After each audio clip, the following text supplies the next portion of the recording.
Colleen posted, "The brainwashing of my mom." I don't know where to begin. When I was in my 20s, young, married, and raising 2 kids, I moved with my family from California to my husband's native Ohio. My mother, stepdad, sister, and brother all ended up in the Phoenix, Arizona area.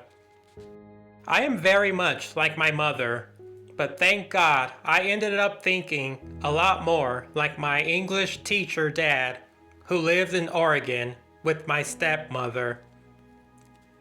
My mother was once a kind, compassionate person who taught me to respect the office of president and treat all others with kindness.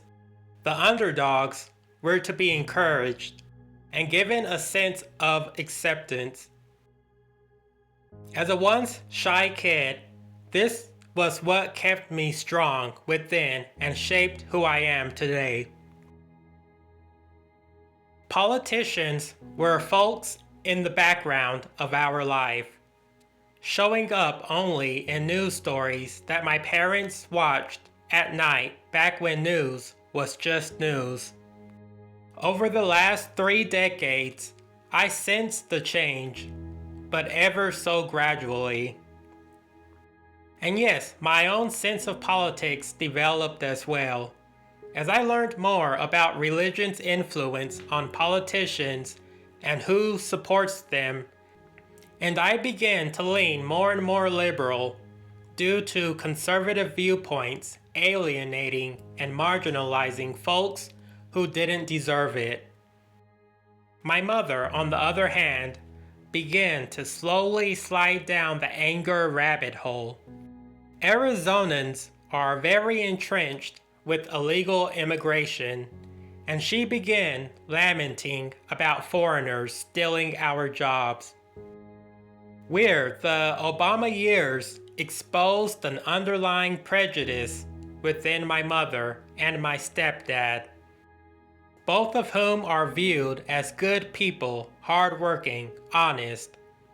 But I saw the anger rising during those years, and it concerned me deeply.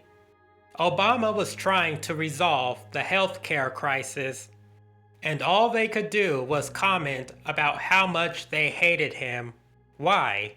Because he was trying to help all Americans have access to healthcare?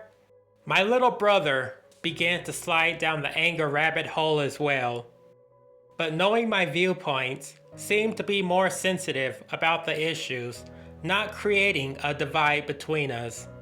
But at the end of Trump's first term, he was convinced the election was stolen.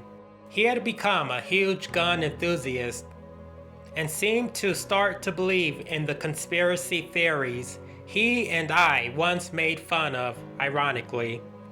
I lost my little brother to COVID in 2021. I am still infuriated to this day about my family's lack of insight into how all this happened. Thanks to the Fox News lying machine that has taken over them, my mother is sadly convinced the blame lies with Dr. Fauci and not Trump. How? How can she possibly believe that? I even tried to show her proof from reliable news sources that the accusations toward Fauci were false. She would have none of that. In her view, Dr. Fauci killed her baby. Just makes me sick. One of the worst moments was well before that, when my brother attended a Trump rally in 2016, and he videoed a quick shot of my mother smiling dopily and waving a pom-pom at him.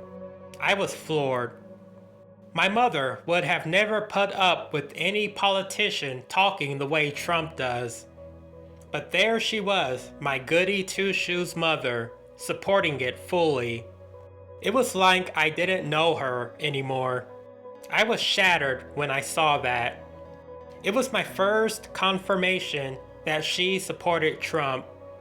We really never talked about it before that. Anyway, I've been coming out to Arizona in the winter to escape the cold of Ohio, and brought my horse to ride. Being around my mom was part of the deal. But this year, she's blown it by showing me full force her hate for Biden when he appeared randomly on TV, and I just wanted to hear what he was saying.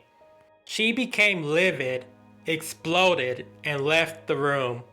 Never in my life did I think my mother would have that much hate in her heart. And oh, she's a Christian. What a joke. Thankfully, I have friends here in Arizona and choose to spend my time with them instead, and enjoying my horse and the abundant sunshine.